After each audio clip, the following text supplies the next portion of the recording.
नमस्कार साथियों, अगर आपके घर परिवार में या फिर स्वयं का नाम वोटर लिस्ट में जुड़ा हुआ है तो आप ये वीडियो पूरा देखें। आपके बहुत ही काम आने वाली जानकारी बता रहे हैं। जी हां साथियों, राजस्थान में विशेष गहन पुनरीक्षण अभियान शुरू हो चुका है। जिस तरह से बिहार में विशेष गहन पुनरीक्षण अभियान के अंतर्गत लाखों वोटर्स के नाम वोटर लिस्ट से हटाए गए हैं, इसी तरह से अब राजस्थान में भी विशेष गहन पुनरीक्षण अभियान शुरू हो चुका है। यानी कि ऐसे वोटर्स के नाम हटाए जाएंगे जिन्होंने अपना नाम वोटर लिस्ट में फर्जी तरीके से ऐड कर रखा है, या फिर ऐसा कोई वोटर्स है जिसकी मृत्यु हो चुकी है लेकिन उसके बाद में भी वोटर लिस्ट में नाम जुड़ा है तो उसके भी नाम हटाए जाएंगे। साथ ही कोई ऐसा व्यक्ति है जिसका नाम दो जगह वोटर लिस्ट में जुड़ा हुआ है तो उन व्यक्तियों के नाम भी वोटर लिस्ट से हटाए जाएंगे। साथ ही कोई ऐसा व्यक्ति है जिन्होंने अपना स्थायी निवास बदल लिया है, मान लीजिए पहले गांव में रहते थे और अब शहर में अपना स्थायी निवास हो चुका है, तो उनके भी नाम वोटर लिस्ट से हटाए जाएंगे। साथियों, राजस्थान में विशेष गहन पुनरीक्षण अभियान के अंतर्गत बीएलओ की ट्रेनिंग कंप्लीट हो चुकी है। आपको जो फॉर्म दिया जाएगा, प्रीगणना फॉर्म दिया जाएगा, वो बीएलओ के द्वारा ही दिया जाएगा। बीएलओ के द्वारा आपके घर पर आकर फॉर्म दिया जाएगा। फॉर्म कैसे भरा जाएगा वो हम आपको बताएंगे। साथ ही फॉर्म के साथ में 11 डॉक्यूमेंट की लिस्ट दी गई है, उनमें से आपको कौन सा डॉक्यूमेंट इस फॉर्म के साथ में लगाना होगा वो भी हम आपको बताएंगे। तो साथियों, राजस्थान में विशेष गहन पुनरीक्षण अभियान के अंतर्गत सीधी भाषा में कहें तो आपके वोटर आईडी कार्ड की ई-केवाईसी की जाएगी। यानी कि जिस तरह से राशन कार्ड है, बैंक खाता है, उनकी ई-केवाईसी की जाती है, इसी तरह से हमारे वोटर आईडी कार्ड की ई-केवाईसी की जाएगी। जिसकी ई-केवाईसी सही होगी उसी का नाम वोटर लिस्ट में रहेगा। जो फर्जी वोटर्स हैं, डुप्लीकेट वोटर्स हैं, जिन वोटर्स की मृत्यु हो चुकी है या फिर जिन्होंने अपना स्थायी निवास बदल लिया है, उन वोटर्स के नाम वोटर लिस्ट से हटाए जाएंगे। साथियों, बीएलओ के द्वारा प्रीगणना फॉर्म दिया जाएगा। प्रीगणना फॉर्म आपको वापस बीएलओ को ही जमा करना है, यानी कि प्रीगणना फॉर्म भरने के बाद में बीएलओ को जमा करवाना होगा। साथ ही ऑफलाइन फॉर्म भी भरे जाएंगे और ऑनलाइन भी फॉर्म भरे जाएंगे। फिलहाल ऑनलाइन फॉर्म शुरू नहीं हुए, जैसे ही ऑनलाइन फॉर्म स्टार्ट हो जाएंगे तो हम आपको वीडियो बनाकर बताएंगे कि किस तरह से आपको प्रीगणना फॉर्म भरना है। साथियों, वर्तमान में ऑफलाइन फॉर्म जारी किए जाएंगे। ऑफलाइन फॉर्म कैसे भरना है वो हम आपको इसी वीडियो में बता देंगे। और साथियों, जिसका भी नाम वोटर लिस्ट में जुड़ा हुआ है, चाहे उनका नाम पुराना हो या फिर नया हो, सभी को प्रीगणना फॉर्म भरना जरूरी होगा। साथियों, जैसे ही राजस्थान में विशेष गहन पुनरीक्षण अभियान समाप्त हो जाएगा तो उसके बाद में शुद्ध पारदर्शी वोटर लिस्ट जारी की जाएगी और जिसका नाम वोटर लिस्ट में होगा वही वोट दे सकेगा। इसलिए इस वीडियो को आप पूरा ध्यान से देखना, आपके बहुत ही काम आने वाली जानकारी बता रहे हैं। क्योंकि अगर आपके पास डॉक्यूमेंट नहीं है तो वोटर लिस्ट से नाम आपका हट सकता है। इस वीडियो से आपको बहुत कुछ सीखने को मिलेगा। बने रहिए दोस्तों हमारे साथ और आज का वीडियो शुरू करते हैं। राजस्थान में वोटर लिस्ट सत्यापन के लिए विशेष गहन पुनरीक्षण अभियान 2026 की शुरुआत हो चुकी है। इस अभियान के अंतर्गत जिसका भी नाम वोटर लिस्ट में जुड़ा हुआ है उन सभी का एक परिगणना फॉर्म भरा जाएगा। परिगणना फॉर्म भरने के लिए एक कलर पासपोर्ट साइज फोटो की जरूरत होगी। साथियों, वोटर लिस्ट सत्यापन के इस अभियान के अंतर्गत वर्ष 2002 की वोटर लिस्ट जारी हो चुकी है। जिसका नाम वोटर लिस्ट में है उनको केवल प्री गणना फॉर्म भरना है, कोई भी डॉक्यूमेंट जमा नहीं करना है। तो आप अपने पूरे गांव की सूची कैसे चेक कर सकते हैं, यानी कि आप अपने पूरे गांव की वोटर लिस्ट 2002 की कैसे चेक कर सकते हैं, तो यहां पर आपको मिलता है नागरिक के अंदर और मतदाता सूची 2002 यहां पर आ चुकी है। जिसका नाम इस मतदाता सूची में होगा उसे कोई डॉक्यूमेंट नहीं जमा करना है, केवल प्री गणना फॉर्म भरना है। और प्री गणना फॉर्म है वो हमारे क्षेत्र के बीएलओ के द्वारा हमारे घर पर आकर दिया जाएगा। जिसका नाम इस मतदाता सूची 2002 में नहीं होगा उसे कुछ डॉक्यूमेंट जमा करवाने होंगे। वो कौन कौन से डॉक्यूमेंट जमा करवाने हैं वो भी हम आपको इसी वीडियो में बताएंगे।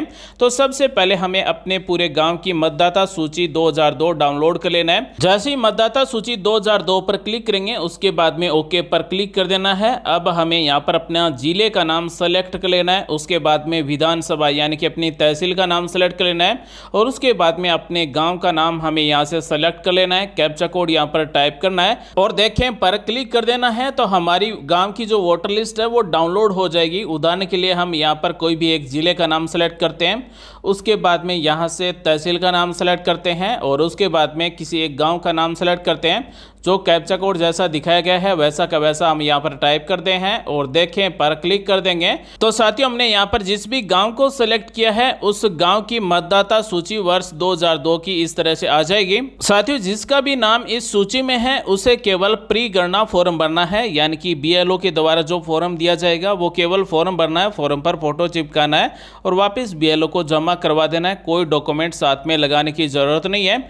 लेकिन जिसका नाम मतदाता सूची 2002 में नहीं है उनको निवास स्थान का, अपने जन्म स्थान का, अपने माता पिता का कोई डॉक्यूमेंट लगाना होगा। जन्म तारीख के अनुसार अलग अलग डॉक्यूमेंट दिए गए हैं, वो भी हम आपको अभी बताने वाले हैं कि जिसका नाम इस मतदाता सूची 2002 में नहीं होगा उसे प्री गणना फॉर्म तो भरना ही है, लेकिन फॉर्म के साथ में डॉक्यूमेंट भी लगाना है। तो कौन कौन से डॉक्यूमेंट लगाना है? साथियों, अगर आपका जन्म 1/7/1987 से पहले का है और अगर आपका मतदाता सूची 2002 में नाम नहीं है तो आपका स्वयं का कोई भी एक दस्तावेज जमा करवाना होगा। तो साथियों, 11 दस्तावेज की पूरी लिस्ट दी गई है। कौन कौन से दस्तावेज आप जमा करवा सकते हैं वो भी हम आपको बताएंगे। लेकिन जिनका जन्म 1/7/1987 से पहले का है और अगर वोटर लिस्ट 2002 में नाम नहीं है तो उन्हें कोई भी अपना स्वयं का एक डॉक्यूमेंट दस्तावेज जमा करवाना होगा और जो गणना प्रपत्र भरा जाएगा, यानी कि प्री गणना जो फॉर्म है वो भरा जाएगा, उस फॉर्म के साथ में कोई भी एक डॉक्यूमेंट लगाना होगा। इसी के साथ 2 नंबर है, यदि आपका जन्म 1/7/1987 से लेकर 2/12/2004 के बीच में हुआ है तो आपको एक दस्तावेज स्वयं का तथा एक दस्तावेज अपने माता और पिता का देना जरूरी है, यानी कि 2 डॉक्यूमेंट देना जरूरी है। स्वयं के दस्तावेज में ये प्रूफ होना चाहिए कि आपका जन्म स्थान ये है, आपकी जन्म तारीख ये है, तभी वो स्वयं का दस्तावेज मान्य होगा। आधार कार्ड, राशन कार्ड मान्य नहीं होगा। तो स्वयं के दस्तावेज में आप 10th की मार्कशीट की फोटोकॉपी लगा सकते हैं और माता पिता के दस्तावेज में आप अपने माता पिता का वोटर आईडी कार्ड की फोटोकॉपी लगा सकते हैं। तो जिसका जन्म 1/7/1987 से लेकर 2/12/2004 के बीच में हुआ है उनको ये 2 दस्तावेज जमा करने जरूरी है। इसी के साथ 3 नंबर श्रेणी है, यदि आपका जन्म 2/12/2004 के बाद में हुआ है तो आपके पास 3 दस्तावेज होना चाहिए, यानी कि राजस्थान विशेष गहन पुनरीक्षण अभियान के अंतर्गत वोटर लिस्ट सत्यापन के लिए आपके पास 3 डॉक्यूमेंट होना चाहिए। एक स्वयं का, स्वयं के डॉक्यूमेंट में आप 10th की मार्कशीट ले सकते हैं, यानी कि जो गणना फॉर्म भरा जाएगा उसके साथ में 10वीं की मार्कशीट की फोटोकॉपी लगा सकते हैं। दूसरा है एक माता का, तो माता का वोटर आईडी कार्ड की फोटोकॉपी लगा सकते हैं। दूसरा है पिता, तो पिता के वोटर आईडी कार्ड की फोटोकॉपी लगा सकते हैं। तो कम से कम आपको 3 डॉक्यूमेंट लगाने होंगे, तभी आपका नाम वोटर लिस्ट में सत्यापन होगा। अगर ये 3 डॉक्यूमेंट आपके पास नहीं है तो आपका नाम वोटर लिस्ट से हट सकता है। तो साथियों, अब हम आपको बताने वाले हैं प्री गणना फॉर्म जो भरेंगे उस फॉर्म के साथ में आप कौन कौन से दस्तावेज लगा सकते हैं। निर्वाचन आयोग की तरफ से लिस्ट जारी की गई, 11 दस्तावेज दिए गए हैं, उन्हीं में से आपको कोई डॉक्यूमेंट लगाना होगा। तो साथियों, दस्तावेज की सूची में 1 नंबर दस्तावेज है केंद्र सरकार या फिर राज्य सरकार या फिर PSU से नियमित कर्मचारी को जारी किया हुआ पहचान पत्र या फिर पेंशन कार्ड की फोटोकॉपी लगा सकते हैं। 2 नंबर दस्तावेज है भारत में 1/7/1987 से पूर्व सरकार या फिर बैंक या फिर LIC या फिर डाकघर या फिर PSU या फिर स्थानीय प्राधिकारी द्वारा जारी प्रमाण पत्र दस्तावेज पहचान पत्र की फोटोकॉपी लगा सकते हैं। 3 नंबर दस्तावेज है जन्म प्रमाण पत्र और 4 नंबर दस्तावेज है पासपोर्ट। 5 नंबर दस्तावेज है मूल निवास प्रमाण पत्र। 6 नंबर दस्तावेज है 10वीं की बोर्ड की अंक तालिका में प्रमाण पत्र। 7 नंबर है वन अधिकार प्रमाण पत्र। 8 नंबर है अन्य पिछड़ा वर्ग या फिर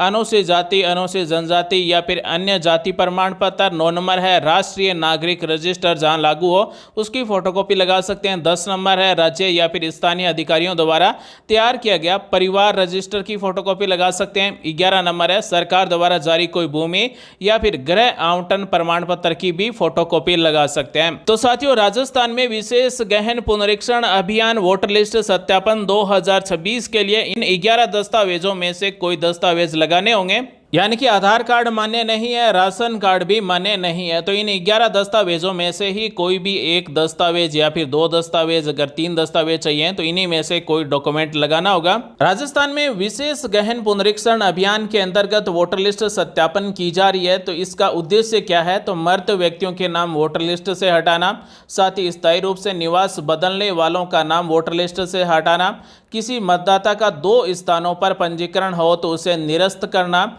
4 नंबर है फर्जी मतदाताओं का नाम वोटर लिस्ट से हटाना और 5 नंबर है शुद्ध, स्वच्छ व पारदर्शी मतदाता सूचियों का निर्माण करना। यानी कि वर्ष 2026 में जो नई वोटर लिस्ट जारी होगी वो शुद्ध, स्वच्छ व पारदर्शी वोटर लिस्ट होगी।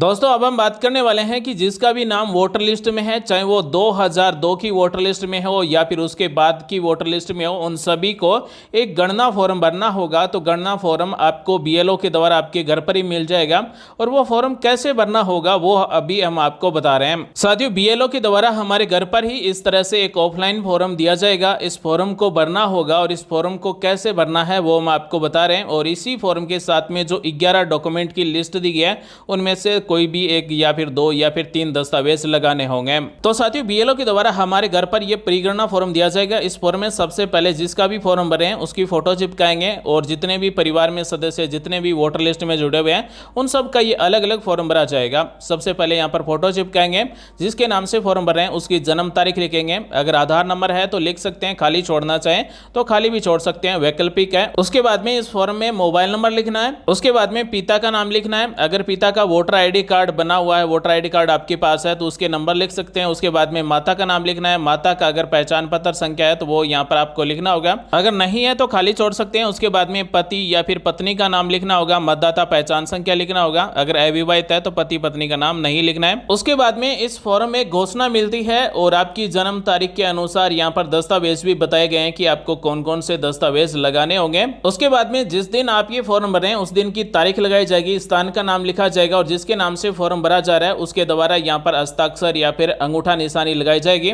साथ ही इस फॉर्म में भी आपको दस्तावेज की लिस्ट मिल जाती है कि आपको कौन कौन से दस्तावेज लगाने होंगे। यहाँ पर पूरे 11 दस्तावेज की लिस्ट दी गई है, इन्हीं में से आपको कोई दस्तावेज लगाना होगा। उसके बाद में इस परिगणना फॉर्म का 2 नंबर पेज है, इस पर भी आपको घोषणा मिलेगी, इसे भी आपको पढ़ लेना है। और यहाँ पर लास्ट पेज पर तारीख लिखना है, स्थान का नाम लिखना है, जिसके नाम से फॉर्म भरे हैं उसके हस्ताक्षर या फिर बाएं हाथ के अंगूठे की निशानी लगाना है। तो साथियों परिगणना फॉर्म इस तरह से भरा जाएगा और जो फॉर्म भरेगा उसी का नाम वोटर लिस्ट में रहेगा। साथियों आज हमने आपको बताया कि राजस्थान में विशेष गहन पुनरीक्षण अभियान क्या है, इस अभियान के अंतर्गत कैसे वोटर्स का सत्यापन किया जाएगा और 11 डॉक्यूमेंट कौन से हैं, आपको प्रीगणना फॉर्म कैसे भरना है। उम्मीद करते हैं आज की जानकारी आपको अच्छी लगी, कुछ नया सीखने को जानने को जरूर मिला होगा। मिलते हैं अगले वीडियो में नई जानकारी के साथ, तब तक के लिए बने रहिए हमारे साथ। आप सभी का दिन शुभ हो। जय हिंद, वंदे मातरम, जय श्री राम।